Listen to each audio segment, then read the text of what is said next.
welcome to a Gooner Ramble, an Arsenal Fan TV podcast. This is James again, stepping in as host, and joining me tonight we've got some special guests. It's Arsenal Fan TV regular. Are you home now? Are you still in Italy? Whereabouts are you now, Mo? No, I am in England now. So Lovely. And we've also got the man himself, Mark King. How are you, Mark? I'm alright, JJ, yeah, good, thank you. Good. Okay, we're coming back off a 2-1 win in Newcastle, a game that was really a game of two halves. First half Arsenal, all action, and then second half obviously not the best display. But we're at one on the cliche count, by the way. Yeah, get your pens out and jot them down.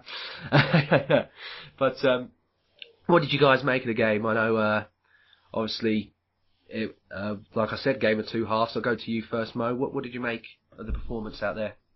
Well, unfortunately, first of all, I couldn't go to the game because I was stuck at a wedding, which was quite frustrating, but you've got to do what you've got to do.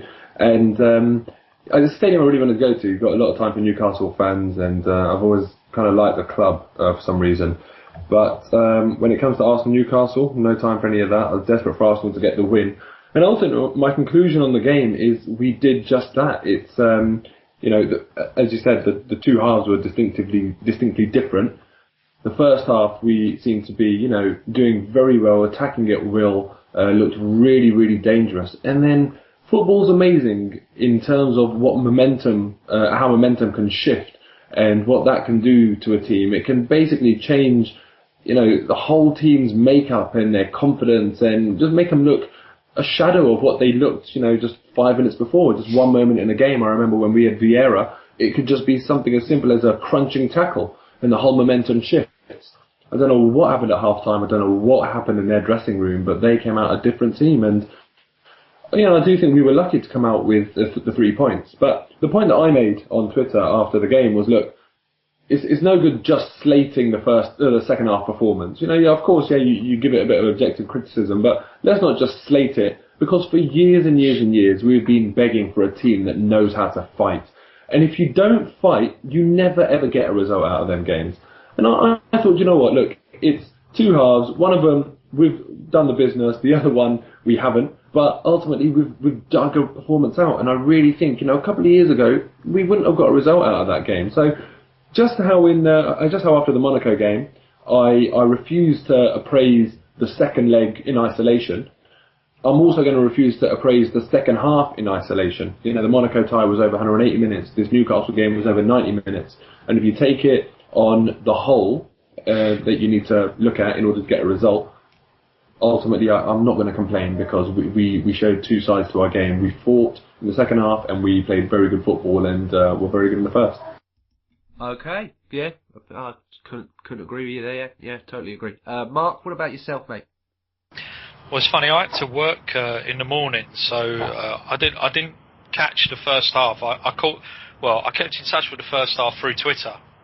So the usual sort of thing on Twitter. It sounded like we were playing really, really well. Get a couple of goals from the handsome man, and looked in control of the game. And then we get to half time, and then I'm just getting near home, and I get in and I whack the stream on, and I'm sort of a few minutes into the second half when the stream comes up and see that it's 2-1, and I'm like, here we go again. And I then found it hard watching that second half to understand how we'd bossed the first half so much, and how the two teams must have come out and completely switched quality of performance. Newcastle obviously came out and got hold of the game, and we obviously just sort of lost the plot a little bit. So difficult for me to say too much about the game, in all honesty. But unlike Mar, I got into sort of a couple of Twitter spats after the match, and that because it concerned me slightly, because I saw more of a theme of previous away matches just being repeated again, and so that's what was worrying me, rather than just being delighted it's 3 points and winning ugly, blah blah blah. So yeah, I will say as well, 2 goals from set pieces this is a thing a lot, we were criticised for last season, in that and a part time of this season as well, that the ball doesn't always beat the first man and they head it out and we pack a lot forward, and then we're on the back foot chasing the opposition players when they break out. But do you think this is something that's been worked on, or do you think it's something that's just we're getting a bit better? It's paying off now compared to last season, Mark. I think it's just sometimes set pieces are just, they come down to luck at the time and that, and sometimes we've been unlucky defending them, and offensively maybe we've just looked like we don't practice them. There's the fact that this year we've had more joy from them mean we're working on them. I don't know, only the guys at London Colney know whether that's the truth or not. They were two good goals. I think their goals at Newcastle will be a bit shameful at conceding, but they were two good goals, and I liked the fact that Giroud was very, very strong for the second goal, and the first one was a bit of a poacher's effort. He knows if he gets a touch on it that close to goal, it's probably difficult for the keeper to make a save.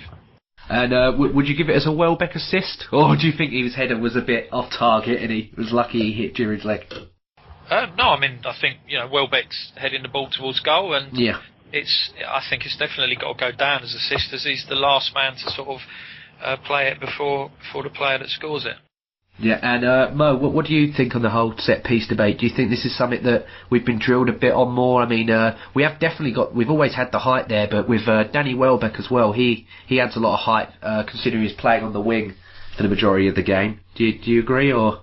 Yeah, I think we've definitely got significantly better from set pieces, and it's about time, because it's such an underrated part of the game, in my opinion. You can steal points, literally steal points. When it comes to these set pieces, I think they're very easy to practice as well. You can't always practice perfect passing drills and then replicate them in a game. But with set pieces, you can line up your defence, you can line up your attackers, and you can let them go at it, and you can really practice your delivery, your movement, see what works, see what doesn't, and work out your weaknesses and your strengths. So for me, it's something that I've always wanted Arsenal to improve, and I think we have improved it this season. And I think I can't remember when it was, but we scored it off from a corner, and the stat was flying about the last time that it had happened, and it was ages ago. It was a horrible stat, and now you see it fairly regularly. There's obviously the odd one that doesn't be the first man, but I used to remember that was the story of our corner routines. But Giroud, I think the form that he's on, and some of the movement I've seen from him at corners is absolutely brilliant. His strength, his desire to get there. Often I see players that are in the area because they've been told to go into the area. It's kind of a case of, this is your job, you get in the box, and they'll go in there and almost go through the motions. It seems now we've got a couple of players that when they're in there, they really expect to be able to get onto on the end of this ball. And I think it does help when the corner isn't hitting the first man and being cleared regularly. Gives you a bit more incentive to really get yourself about. So I think massive improvement on the corners. And as you can see, look, that turned out to be the winner. It's not really the Arsenal way, is it? Win 2-1 in a scrappy game away from home where you don't play well in the second half and you win through a set piece. But long may it continue, because you can steal points. Yeah, definitely. I know, obviously, you guys didn't watch as much of the game as you'd have liked, but obviously Gabriel come in and he performed really well. I mean, I said on Twitter that he's gone from reading, like baby books to reading the game of football like he's reading Catcher in the Rye. He's really, advanced quite well in the small space of time that he's been at Arsenal.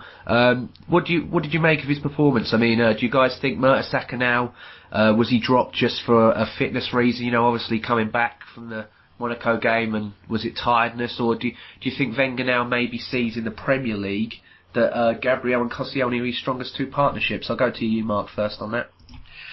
I certainly think that Pear's place is there for taking, to be fair, and if Gabriel gets the chances, it's up to him to take it, and he's done well so far. It's a shame he got that injury so soon into his career and he's missed those few games of late, but he's certainly, with him and Koscielny, they give you the opportunity to take a little bit more of a risk, because they've both got a little bit of pace. They both like to play with their head and try and make interceptions and get to forwards and get up to them tight quickly. So I think they could work out a very good pairing. it's quite early to tell how Gabriel's going to settle into English football, but he's made a great start, I'd say. And Mo, what about yourself, mate? Yeah, I mean, with me, I really just think it's way too soon to cast judgment on Gabriel. A lot of defenders come into the league and they really, really struggle. I remember probably the best defender to ever come in and really struggle was A.F.C. Even Coquelin struggled, not as much, but he struggled to adapt at first. So I think, I'll have to give him more time until I definitively cast judgment on Gabriel. But from what I've seen of him, look, he has got a lot of attributes. But my issue with the Coquelin-Gabriel partnership is that it's not about who are your best two defenders out of the 3 or 4 central defenders that we've got at the club. It's always about who's the best partnership. And the classic example of that I'd give is that if you had to take Coquelin, Vermaelen and Mertesacker when they were at Arsenal and appraise them on their own individual merits and say which one should we play at the back if we're only going to play one, with the 2 wing backs, for example, if you only play one defender at the back, I would have picked Vermaelen. I think when they were all at Arsenal, he was the best of the 3. Individually. But in terms of the partnership that was struck up between Vermaelen and Coquelin, Vermaelen Mertesacker or Coquelin Mertesacker, it was Coquelin Mertesacker that was the best partnership, and as a result of that, Vermaelen fell by the wayside. Obviously now I think Coquelin stepped ahead of Vermaelen and Mertesacker. Vermaelen's obviously injured, but even then I think Coquelin is on that world-class bracket in my book. He's a superb defender. But that's my concern with Coquelin and Gabriel, that they're both very, very assertive defenders. They're both very quick to try and attack the ball, whilst Mertesacker's a bit more measured, a bit more calculated. If you had 2 Mertesackers, that would be the worst partnership in the world. If you had 2 Coquelins, I think it'd be a bit too rash. They'd both be kind of going to attack the ball and no one's really covering in behind. So for me, the Coquelin-Mertesacker partnership works, and that's what I would stick with for the remainder of this season. I'd like to see Coquelin-Gabriel work, but I think for it to work, one of them has to be slightly less assertive in their defending. And for me, I think that's Coquelin's biggest strength, the way he defends, and it defends on the front foot. So whether Gabriel can do that Mertesacker job even better than Mertesacker, that remains to be seen. And frankly, I haven't seen enough of him to cast judgment on that. Yeah, sticking within the back 4, Callum Chambers obviously come in yesterday for Bellerin, and it wasn't his best game. Was it Perez tearing him down on that side?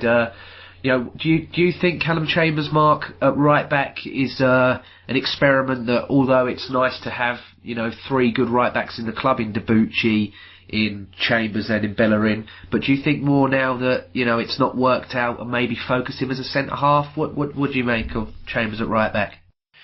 Well, I mean, I think we've been a little bit harsh on the guy because he's a young man that we signed for a fair amount of money, who hadn't had a great deal of experience playing at the top level. And he's come to Arsenal, and I'm sure he's played more games than Wenger was probably intending him to play, particularly in the first half of the season when we had those injuries and we needed him to play. And he started off really, really well. And I think this season has just caught up with him a bit.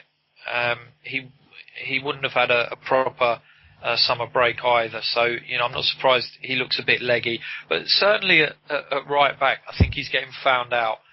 And yesterday, the longer the game went on, sort of the worse he looked, to be fair, and I began to feel really, really sorry for the lad, because it was obvious that people were starting to pick him out a little bit. So no, I think he's got the makings because of his height and probably his positional sense as a centre half, more so than he has as a fullback. So I think that's probably where we need to see him in the future. Yeah, and Mo, what about yourself, mate? Every single time I see Chambers as a right back on the team sheet, I worry. I really do. I was always a bit unsure of him at right back.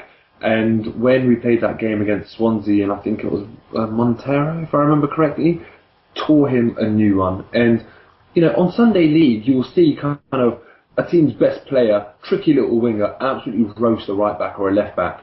But you don't see it to that extent in the Premier League or in elite football. And what Montero did to Chambers in that game, he actually sat him down a couple of times. It was very embarrassing for Chambers, but you cut him some slack, obviously, because he's young and he hasn't had that breadth of experience in that position, never mind even in the Premier League. But for me, right now, I think it's a risk to play him right back. I really do. I don't doubt that in time he can develop into that player. So then obviously it begs the question, well, if you can see him developing into that player, well, you need to let him develop, and for that you need experience. But I think that it is very, very risky. If I'm going to be playing Chambers at right back, I'll be playing him strictly at home against teams that, we are comfortable against or should be comfortable against. I won't be playing him against Newcastle away. I won't be playing against really tricky wingers, for example. Like if we were playing Palace, I don't really want to see Chambers against tricky wingers with a lot of speed, like, a Zaha or a Punchan or someone. So for me, Chambers is a centre-back, but, it's just that tough balance. I think he can be versatile, so we need to give him a chance, but I think we need to be more selective about the games in which we do that. Yeah. I mean, there was a bit of a debate yesterday going on Twitter. I saw, especially on my timeline, that some people were suggesting next season maybe keep Jenkinson there and have him, Debuchy and Bellerin fight for right back, and either send Chambers out on loan to another Premier League side to gain the experience at centre half, or to sort of keep him there and have him primarily a centre half. What do you think, Mark? Would you loan Chambers out, or do you think that's a bit harsh considering you only bring him in and then he's still young, he can develop with us, can't he, instead of letting another club develop him maybe? Or do you think he needs that time away? Well, the thing is that to develop you need to play.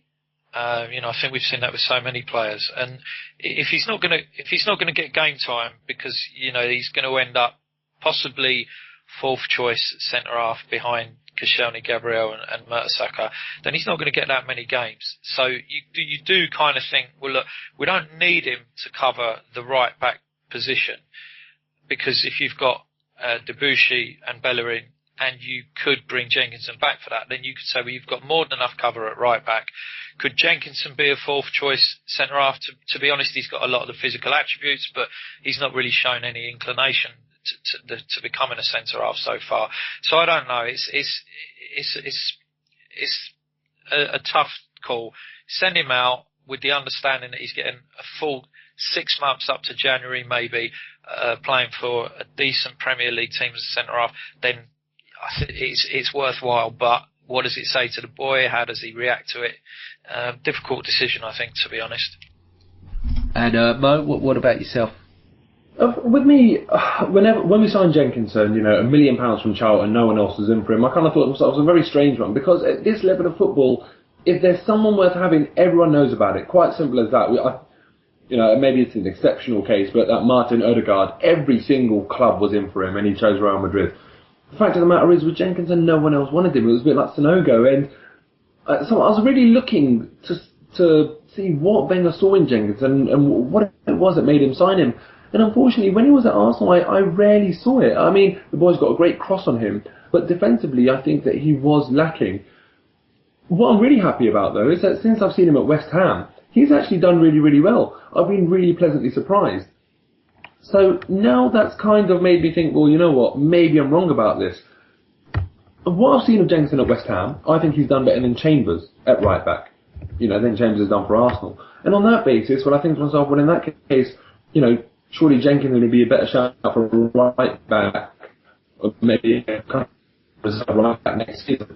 But then we also have to bear in mind that, look, Debuchy's our first choice, no matter what. Bellerin's been fantastic, but Debuchy's our first choice. Bellerin will have to be second choice now, because he's been brilliant this season. And then Jenkinson will have to sit behind him at third choice. And then that means that, for me, Chambers would be fourth choice right back. And as Mark said, he'd also be fourth choice centre back. So what do we do?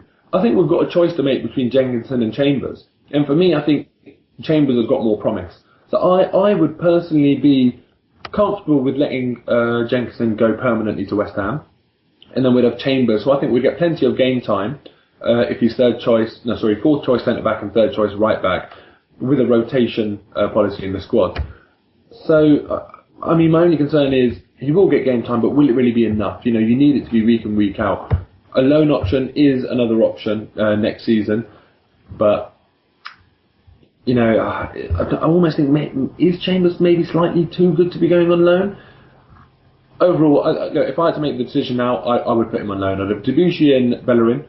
I'd like to have a recall on Chambers, so if one of them got injured, we get him back. And then I'd have Gabriel, Mertesacker, Koscielny in no particular order as our centre-back. Yeah.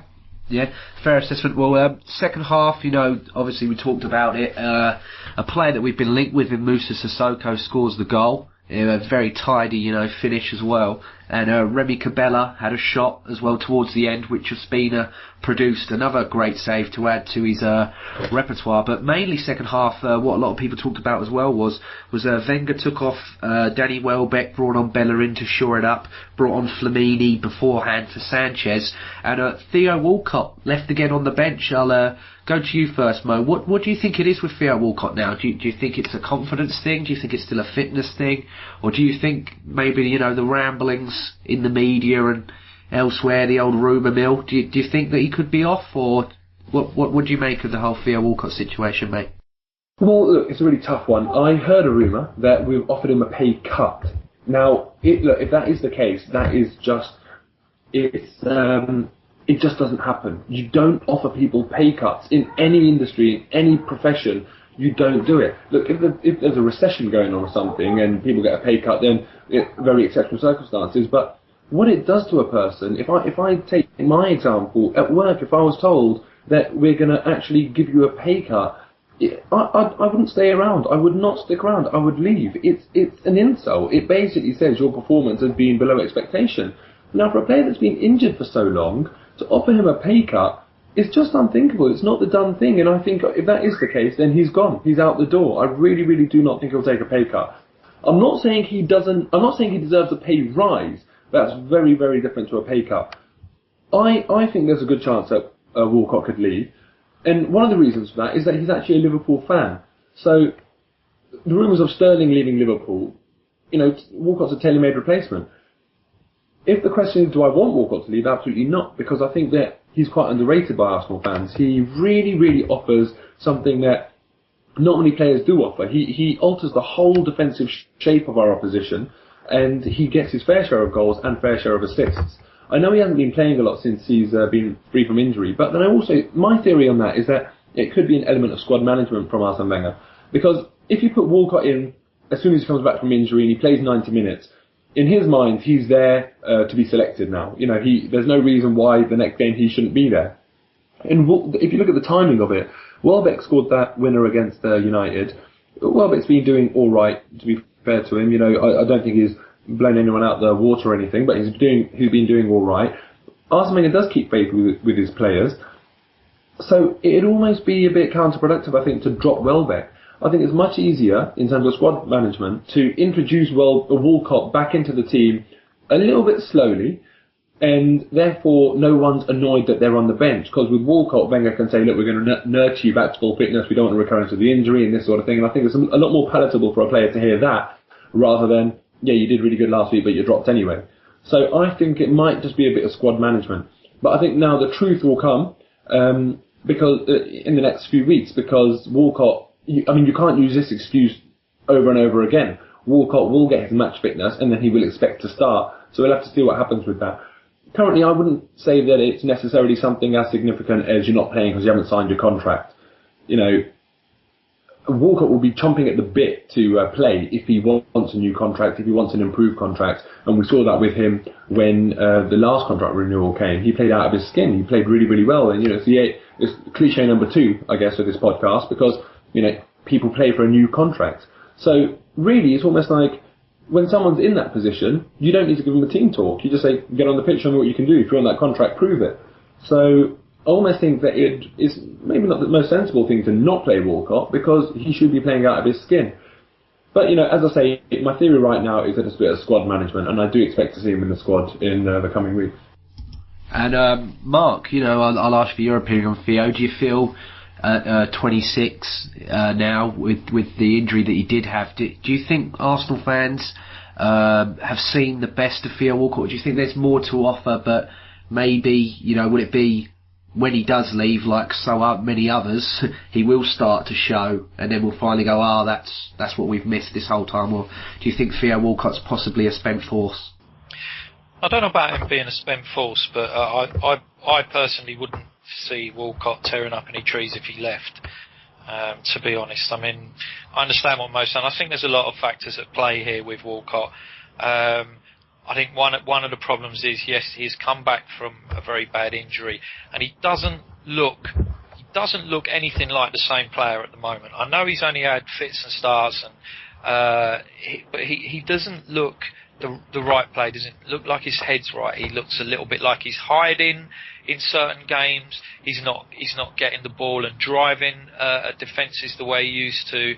I don't think his finishing is on par with some of what it was before. And I just wonder as well whether Wenger is now starting to look at what he needs from his offensive players defensively, and wonder if actually Theo has got that in his locker at all. I'm not convinced he has. I know that I feel far more comfortable with Welbeck, even though he's not perfect, it being in front of the left back, than I would be with Walcott being in front of the right back. And in the situation we were in yesterday, I'm not really surprised he didn't bring him on. And you see, that's an issue to me, because ideally he's the kind of player you want on. You know, they were coming down the left hand side and getting at Chambers. Well, you want to push their players back a bit, let them think that they've got to defend as well on that side. So you bring on Walcott, you get him upfield, you make them drop back a bit more, because they don't want to leave the space in behind for his pace to get into. But what you'd also need is for him to actually put in a defensive shift too, and I think the reason he didn't come on, even given what he would have offered us with pace up front to try and push them back a bit, is the fact that defensively he's not going to do it. And you know, an example of that is him going to sleep and allowing that cross for Harry Kane to score at the lane.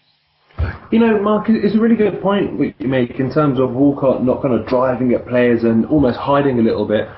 I almost think, when I was watching the game at home against Monaco, I almost felt like it was actually a ploy by Arsenal. You don't leave Walcott, you don't actually include Walcott in the game too much. You always allow him to be kind of ready to pounce, ready to time that run. Because what frustrates me with Theo Walcott is that he doesn't actually get the ball and push past the player, how Oxlade-Chamberlain can do, for example. Walcott is more about timing his run and using his pace to his advantage in that respect. And it's almost as if though we thought, all right, let's leave him out of the game, but let him be the final pass. You know, we want him on the end of our final pass, because once he's in full stride, it's very, very hard to mark him or to match him stride to stride and you know, be in the right place to intercept the ball or to tackle him. But I do think that Theo Walcott is also a massive confidence player. He's almost like the absolute template of a confidence player. When he does get his confidence back up, I think he will be, you know, a crucial part of the team. And let me just draw one comparison and give you a few stats about Theo Walcott, because as I said, I do think he's very, very underrated by our fans. I'll go back a few seasons, and bearing in mind, it's how you view him. If you view him as a winger, then you'll say these statistics are good. If you view him as a striker, then you'll say, well, they're not very good. But in the 2010-11 season, he's got approximately one goal every 3 games. 11-12, he's got 1 goal every 4 games. 12-13, 1 goal every 2 games. You know, so he never goes that long without scoring if you're saying this is just as an average. And then 13-14, he only played 18 games, but again, it was 1 out of 3. This season, he's only played 13 games, 1 out of 4. You know, he's always double figures. In the 12-13 season, he played 43 games, he got 21 goals. That's a phenomenal return for a winger. And now let's compare that to someone like Freddie Ljungberg, who we loved. Every single one of us absolutely loved. In Ljungberg's career at Arsenal, the most he ever got was 17 goals in a season, and that was from 39 games. You know, the only time he ever reached double figures was on 3 occasions. One, he got 10 in 43. The other one, he got 14 in 38. Theo Walcott is very underrated by Arsenal fans, and this doesn't even bring his assists into play. I think when he gets his confidence back, he will be a force to be reckoned with. I just think we need to give him a bit of time. And almost, let's be a bit more educated when we slate Walcott, because he does really contribute. Yeah, for me, what I think Walcott's, like you said, with the confidence, the thing for me is that his goal at Brighton this season that he scored, fantastic, because he doesn't have to think. Like really, he can get that turn bang straight away instinctively. For me, when he has to a lot of time and he has to think about things, that's his biggest weakness for me. Is that's when he messes things up. That's a myth. It's a myth. Do you think so? Yeah, I really do. I can't remember which pundit said this on Match of the Day or whatever, and since then everyone's latched onto it. As I said, look, in 12-13, that was his last full season for the club. He played 43 games, he scored 21 goals. You don't find yourself in a position in a season where you haven't had to think and you've just snatched at the shot and you score 21 goals. It doesn't happen. There is more to Theo than that. I think at a time that may have been true of him, but not anymore. The boy knows what he's doing. I've seen it time and time again where he'll actually produce a cultured finish. I'm not saying that he's the most comfortable or the most composed. He's no Lionel Messi, but ultimately he's not. I think that does him a massive disservice. He's not the most composed, but he's also not. It almost makes it sound like it's a bit of luck when you say that, or when he doesn't think he does the business. I don't think that's true of him. Mark, what about you? Do you agree? Do you disagree? I disagree with what Mo said. To be perfectly honest, I think if Mo ever needs a job and Theo ever needs an agent, well, I think there's a match made in heaven there, to be honest. No, I mean, I think you can look at stats. You mentioned Freddie Ljungberg. Well, you know what? If Theo was to step up and do the work for the team that Freddie Ljungberg did, and score the kind of important goals that Freddie did, then I'd have a lot more time for him. I've got a horrible feeling that this injury has impacted Theo's confidence. He is a confidence player, as Mo did say. I think it's impacted that. I think it's still playing on his mind a little bit. As I said, I think there's other things going on maybe. The other day I heard a rumour about something in his personal life, which is, I'd feel very sorry for the guy if it was true, but I don't know if there's any truth in it at all. No, I think the Walcott of a few years ago that scored the goals at Chelsea, and even I suppose as close as that, the great goal he scored against Newcastle, where he went down and got back up and still scored. I'm not sure we'll see that Theo again. And what we've got to remember is he's entering the last year of his contract, and last time we had the whole signed the team stuff and all that went on, and you could see how keen the fans were for him to sign up. This time, not really seeing it so much, and you're seeing a lot more of people going, well, hold on a minute, Theo Walcott and 10 million for Sterling, I'll take it. There's a lot more people now that are prepared to let Theo go, because I think they feel he's maybe got to where he's going to get his level, and he's not going to get any better. So you know what? He's English. If we sold him to another Premier League team, we'd get a shitload of money for him. So let's take that money and buy an upgrade on Theo Walcott.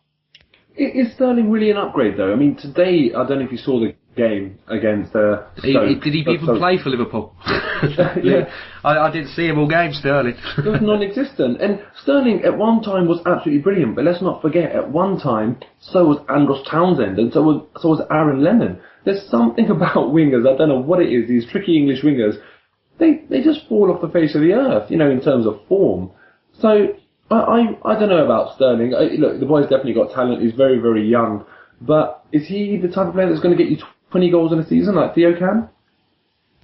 Well, I don't know. I don't know enough about Sterling. I'm just saying that's the kind of rumour that's going round. Yeah. I would probably take the money and spend it on someone else. I'm not convinced that Sterling is the answer, but I haven't seen enough of him either. Today, he was fairly anonymous, it has to be said. So I don't know, but the point is, I think the fans are a lot more open to the idea of Theo's time at Arsenal coming to an end. Well, tell me this, and if I can just pose a question to you two. If one player had to leave the club out of Theo and Chamberlain, who would you want to leave? For me, I would say Theo, just for Oxlade-Chamberlain gives you a bit more defensively than he does. And one thing I like about Oxlade-Chamberlain, next to Thomas Rosicky, he's one of the only few players at our club that from about 25 yards he will unleash that shot.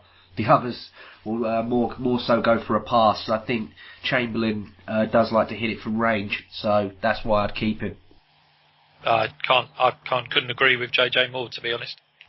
Yeah, fair enough. I think for me, I I'd be more desperate to hang on to Chamberlain because I just feel like he's got more to his game.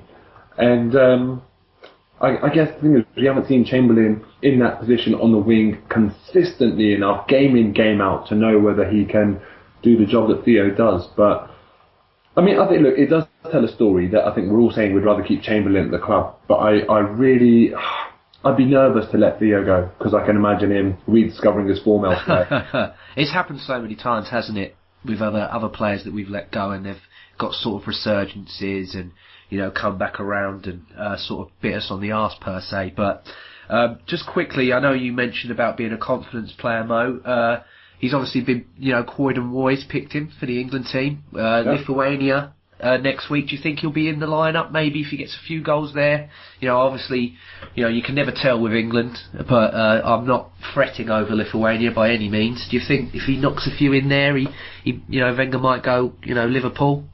Maybe quash the rumours, maybe score a few goals. What do you think? I'd absolutely love Walcott to do the business for England because, you know, confidence player, I don't care where he gets the confidence from as long as it then comes to the Arsenal. And I think it's actually a really good idea to play him against Liverpool because if there is a desire for him to go to Liverpool, you know, as the fact that he's a supporter of the club, then we'll let him play for that move. You know, it's only going to benefit Arsenal on the day. So I think I would actually play him against Liverpool if you know, his form for England is good. Yeah, Mark, do you think he might get a run out, you know, against Lithuania and Italy, and maybe, like we said, get the confidence back? Because, you know, that's what it's all about, isn't it? You know, score a few goals, and you think maybe, all right, I can get back to doing this at club level as well. That's a, you know, ideal opportunity for him to get a game with them. You know, he's certainly not getting any minutes for us at the moment. So, if he can get some minutes under his belt there and try and get some confidence back by having a good display, then all the better for us. Would I start him against Liverpool? No, but a confident Theo on the bench chomping to get on, having shown Wenger what he can do for England, is better than one that hasn't. Yeah, spot on. All right, Mo, I understand that you have the listeners' questions, I hope. Yeah, I do, and there's some really good ones, some really interesting topics. The first one is, what do you think of the Dybala talk? Now, Pablo Dybala, you know, a lot of rumours surrounding him joining Arsenal. Apparently, we're going to meet with Palermo officials next week and, I don't know, do some deal. And again, I'm not really sure, because when I look at, you know, his goals record, really, this season he's got 12 and 28 games. I think, well, you know, he's not exactly wildfire. But then I think, look, Costa, I remember what season was it? I think his last season for Rayo Vallecano, I think he went on loan there. He got 10 goals, albeit in 16 games sort of thing. And then, but the season after that, 20 goals in 44 games for Madrid is not exactly blowing people out of the water. But then the next season, something happened. All of a sudden, it's 36 goals in 52 games. Now, look, I haven't seen enough of Dybala to know whether he's capable of that sort of thing. So I can only go on his stats here, unfortunately. I don't know whether anyone else has seen more, whether they're kind of, this is a bit of FIFA analysis or football manager analysis, and it's always hard to know. People always claim to be experts on a player, whether they've seen him or not. I haven't seen enough of him to say whether I want him or not. Have any of you two? Because I hear it a lot. I've seen him score some cracking goals, but for me, he's 5'10". And in Italy, you know, alright, it was when I was younger one of the most feared leagues. It was I used to watch Goalissimo and whatnot on Channel 4 in the mornings before I went to go and sit in the East Stand with my dad at Highbury and watch Arsenal. But the time they afford you on the ball in Italy is a lot different compared to in England. You know, I think at 5'10", can he really realistically lead the line? Is this a guy that's going to knock Giroud out of the team? For me, no. I think there's better strikers out there. I know I've said many a time that for me the best made striker for Arsenal to go and sign in the summer, if we're going to get one, is Lacazette, and I'll stick by that. But Mark, do you know anything about Dybala yourself? No, mate. No, I don't. I'm not going to try. You don't play FIFA now? You've not got it in your career mode team? I leave that to my boy, mate. I played it with him once and threw the controller out the window, to be honest. No, I don't know enough about him. It's that catch-22 situation, you know. If you want to buy somebody who's supposed to be the next big thing, you're going to have to pay big money for him.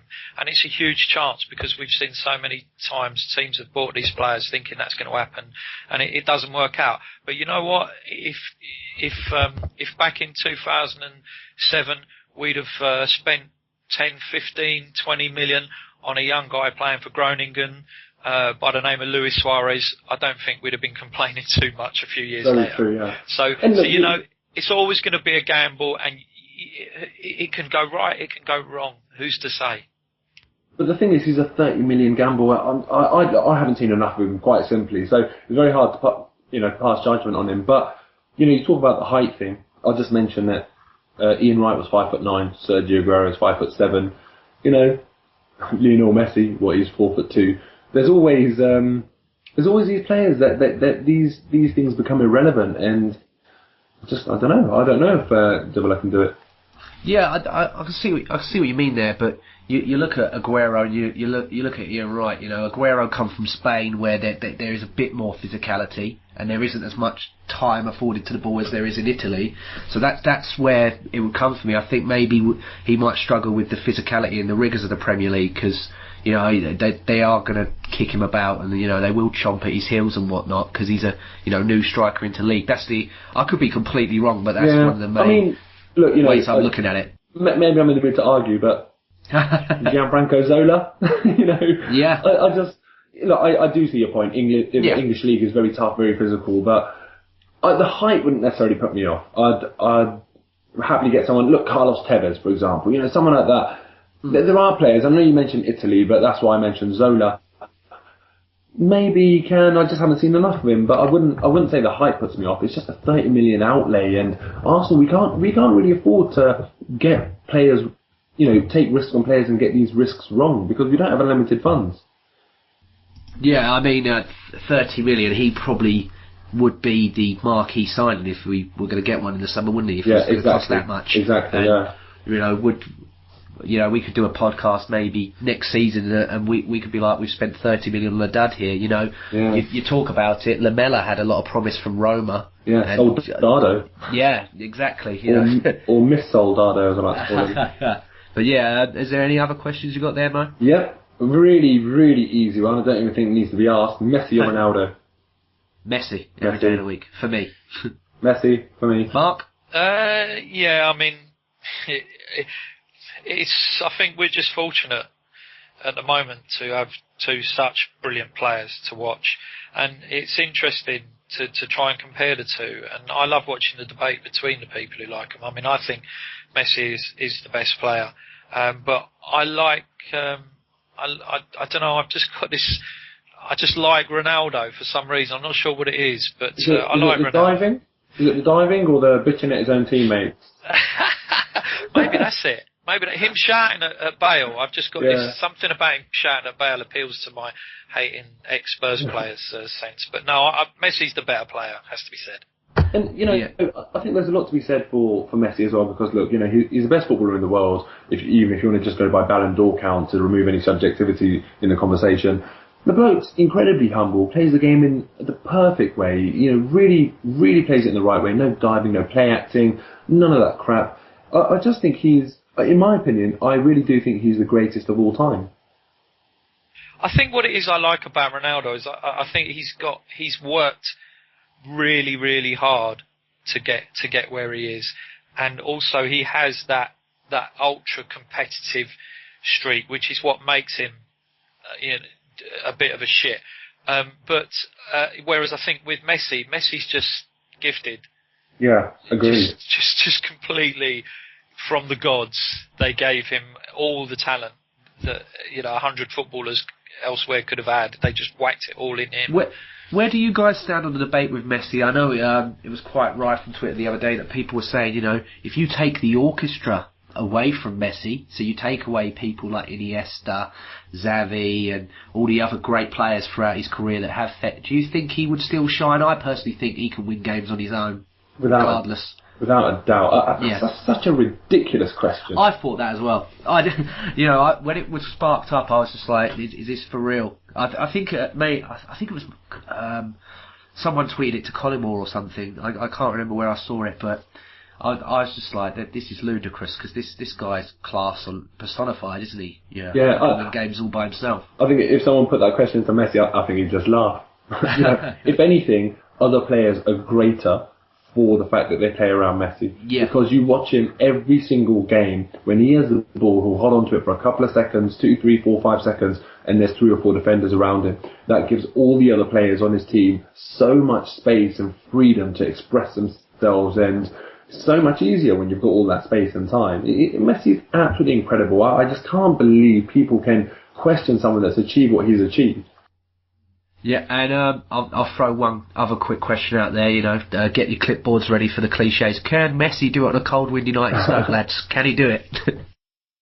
Yes. Again, there's nothing that Messi can't do. I think if Messi played for Stoke, you've seen what Bojan was doing for them, and Messi's 10 times the player Bojan is. I think Definitely. that ends that debate. I think that if Messi signed for Stoke, they'd go up about 8 places in the league. If Ronaldo signed for them, they'd go up about 4. That's the way I look at it. I think Messi's impact would be far greater than any other player on the planet. Quite simple as that. He's the greatest. Okay, and have you got another question there, bro? Yeah, this is a really interesting one actually. Will Coquelin still be in the starting lineup next season? Mark, do you want to go first, or? I'll go first if you want. Yeah. I hope not. Purely because I think, and I've said this since he's come in, he's done a fantastic job. He's played brilliantly. I love the guy. I absolutely love everything about him. But I think the one thing it proved was what a top quality defensive midfielder would add to our team. And hopefully Wenger will now, that will spur him on to actually go and upgrade Coquelin. So what I'd like to see is, a top quality DM bought, and Coquelin as the the substitute for that, and to play in games where we could rotate where required. So that's the only reason why. Because other than that, I loved it. I think it's been a real stroke of luck for us, to be honest, and I'm just so glad it worked out. Yeah, I think you mentioned stroke of luck, and I really agree with you there. I think Wenger has been very fortunate, to be honest with you, because we wouldn't be on this run that we're on if we didn't have Coquelin in. I think there would be games where we'd get a bit tripped up due to the lack of that sort of type of player, and we wouldn't have been able to put this run together. And no one would have imagined that a guy who's on loan at Charlton will then be, one of the first names on the team sheet playing in the Champions League for us. It really has been a stroke of luck, and I think it's been brilliant for us. But I also would like to see some world-class competition for him. And I think Coquelin is the sort of player you can get away with saying, okay, you're not first choice. You can't really do that to a Schneiderlin. I'd like to take advantage of that and have, them two competing for the role and give it to the person who's playing best. Yeah, I mean, for me, it's a weird one because I think Wenger might go out there and sign a Schneiderlin or Kondogbia or Gundogan. I know he's been linked again. Maybe Bender, any of them. Any of them, but he also always wants to accommodate Ramsey or Wilshere into that team, and I think what Coquelin can give you now is that you can have him in the centre as the defensive shield, but then you can allow Wilshere or Ramsey, and even Cazorla's doing it at the moment, to be that deep lying type of playmaker, which I think if Jack Wilshere gets in the Arsenal team, that's where he's got to be, because when he done it for England against Scotland and the other games he's played where he feeds that ball like I would say Pirlo-esque, but I'm not saying Wilshere's on that level yet. He could be, but he's not at that level yet. But that's how it, the way he was playing comes across. So I don't know. I hope he does go out there and buys another defensive mid, because I really do believe we need one. But at the same time, he will look at it and maybe think, do you know what? He's good enough. Maybe I can sign another, cover one for Coquelin. Maybe I hope not. But I just think you want to accommodate Wilshere and Ramsey and all the others into the team. But I mean, Coquelin has been a revelation as well. I think, it's sad that we're all saying, we want someone else in, but it's just the nature of squad management in this day and age of football.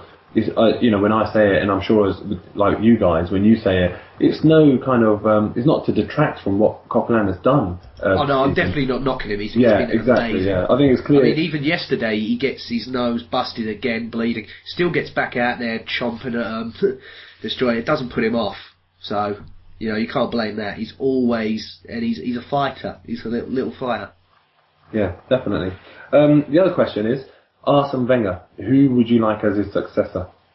Mark, I'll let you go first because you love this just as much as maybe me and some others. So I'll let you go first. Well, I mean, the thing is, we've got 2 more years. So 2 more years gives us a good opportunity to have a look at the candidates that have been bandied around for the last sort of 18 months to 2 years, since a lot more people have become dissatisfied with the manager. So, we'll know a lot more about the likes of Jurgen Klopp and Simeone and all the other guys as well. Ronald Koeman. If Ronald Koeman can consistently do a good job at Southampton, he'll put his name in the frame, particularly with the Premier League experience. But as I said to someone the other day, you've got to be wary of the Laudrup factor. Everyone was thinking about Laudrup as a possible successor after he had a great start at Swansea, and then it all fell apart. And look what's happened now. So I don't think there's anyone. Well, I mean, hold on, let me rephrase that. I don't think there's any point in talking about who his successor will be at the moment, because we've got this season and at least another 2 seasons of Arsene Wenger in charge. I mean, my thoughts on that are well documented, so there's no need for me to say anything more. But so I don't know. I think we've got more time to think about it. The only thing I hope is that we put in place a very good succession plan to make sure that it's done as smoothly as possible. Because even though United knew Moyes was taking over, that all still turned into a huge pile of shit. So we've just got to do the best we can to make sure it's done properly. Yeah, for me, I know Pep Guardiola's the guy ideally I'd love to see have it. And, I've said Rudy Garcia a few times as well. But I think if you're looking at it logistically, I think probably the best one for it would be Ancelotti, because, he can work within, money. He won't want money. He can cope without it. And, his record speaks for itself. He's one of these guys, I think, that, for me, Wenger, for how much I love him, I just feel in big games and in big, European games, he just can't get us, Arsenal, over that line. Whereas I think Ancelotti and people with a bit more European pedigree can. He can boost. Mark, you said it on this pod and other pods before. In that game against Monaco, the first leg, when it's 2-1, we're 2-1 down, just go, all right, lads, you know what, sit this out, keep the ball really in the corner and sit on it. But, Mo, your video the other week I thought was brilliant the other night when, people blaming Oxlade-Chamberlain. Like you said, he's the attacking player. He's got all the right to do that. Yeah. And it's the fullbacks that are forwards' fault. They should be, going gung-ho and affording that Carrasco or whatever that space to run in. So, for me, maybe Ancelotti is the guy just for, I want to win the Champions League. Yeah. I know it's greedy, but or at least progress a bit further. I think, 17 goes at it or 18 goes at it and one final isn't good enough. Yeah, I agree. And for me, look, Pep Guardiola is the one that I want. He's the absolute one that I want. If not him, I think Ancelotti is a very good shout. And or Diego Simeone. And I know that when we say Diego Simeone, we're completely going to change Arsenal's style of play. But I do think that he's one of the hottest young managers in the game. And when I say hot, I mean in terms of managerial ability, not looks. Just to be clear. And yeah, one of them. But at this point, what I'm going to do actually is something I've never done on Arsenal Fan TV. But I'm going to clarify the whole where do I stand on Arsene Wenger in or out, that whole debate, because it's one that really winds me up. So I'll just get it out of my system here. When people ask, are you Wenger in or Wenger out, it really, really winds me up. The response that I always have is if I said to you, I want you to leave your house tomorrow, yes or no, the first thing you're going to ask is, well, where am I going to go? You want to know what, you need somewhere to live, just how a football club needs a manager. You're going to want to know what the replacement plan is. So if someone said to me, Wenger out, David Moyes in, then I'm firmly in the Wenger in camp.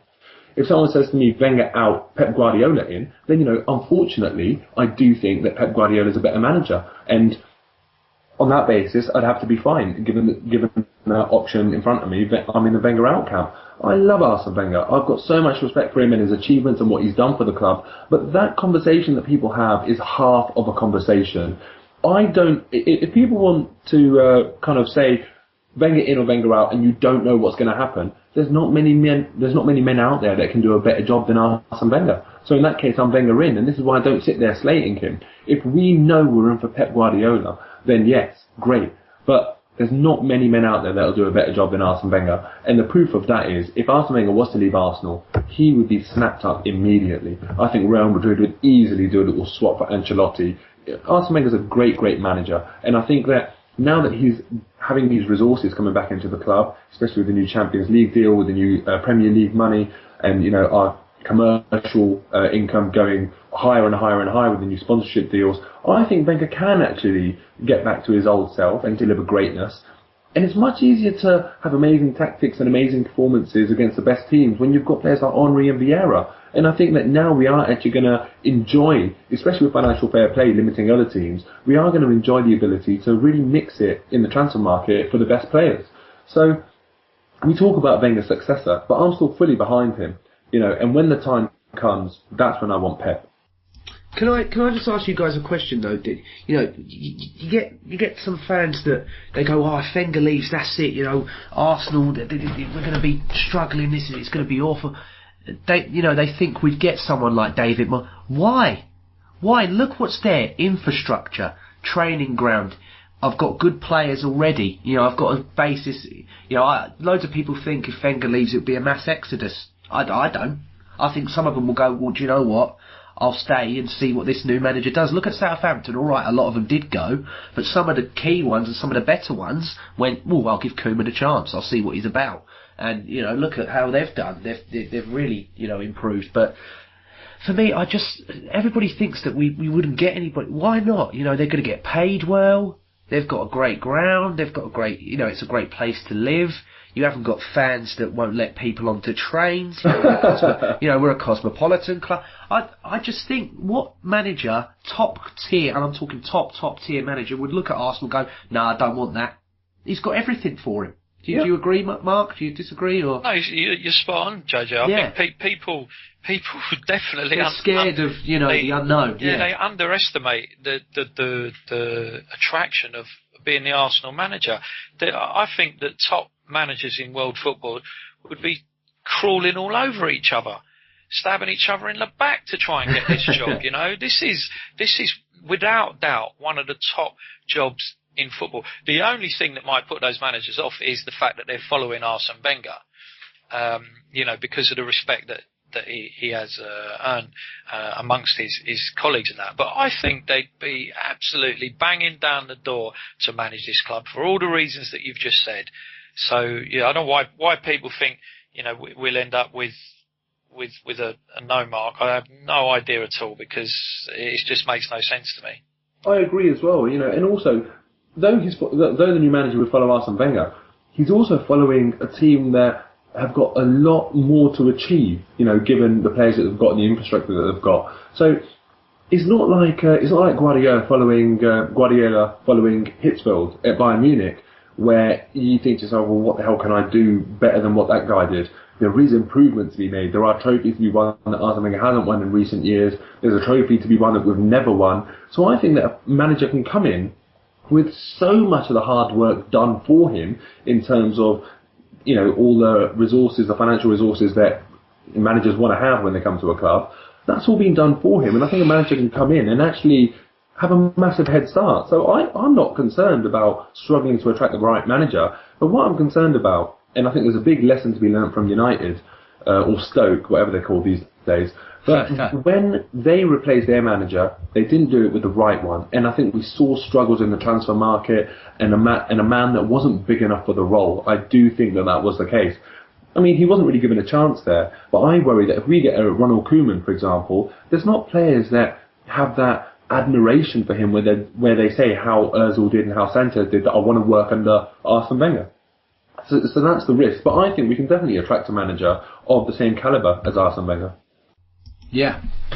All right, Mo, do you have any other questions or statements or anything you want to read out? Or Well, yeah, I got an interesting question just now, and that is, do you still genuinely think you can do a better job than even Gazidis? And my answer to that is, well, no, not anymore, because the last 12 months, or the last 15, 16 months at the club have been his best 15, 16 months of his whole career at the club. I think now he's actually operating to the level that I expect of a CEO of one of the best football clubs in the world. So, not anymore, no. And can Arsenal win the league? That's the last one, I think. Ooh, Mark, do you want to take that one? Can we win the league? I think it's probably just a stretch too far for us now. Maybe if Chelsea had lost today, we could have had some slight hope. But no, I don't see. That's all they've got to think about now. So I think they'll probably do enough to hold on to it. It would take a bit of a collapse from them to give any other team a chance to win it. So I think win the cup, and I'd really, really hope we can finish second or third and avoid a poxy qualifier for the Champions League, because it's always such a pain in the arse to have to play a big game so early in the season. Yeah, for me, I think maybe the league is a bit of a stretch for me. I think the league was probably won by Chelsea before the ball was even kicked, to be fair. But you do never know, and obviously we do have to play them. But I think, winning breeds winning. If we win, secure the top 4 status, I think second's definitely possible. Win the FA Cup or, retain it, whatever way you want to call it. And, winning breeds winning. So hopefully just kick on again from there. And hopefully, some of the games that we drop points in, Leicester and Swansea away, we don't make those same mistakes next year, and maybe we can talk about how we go for a title challenge.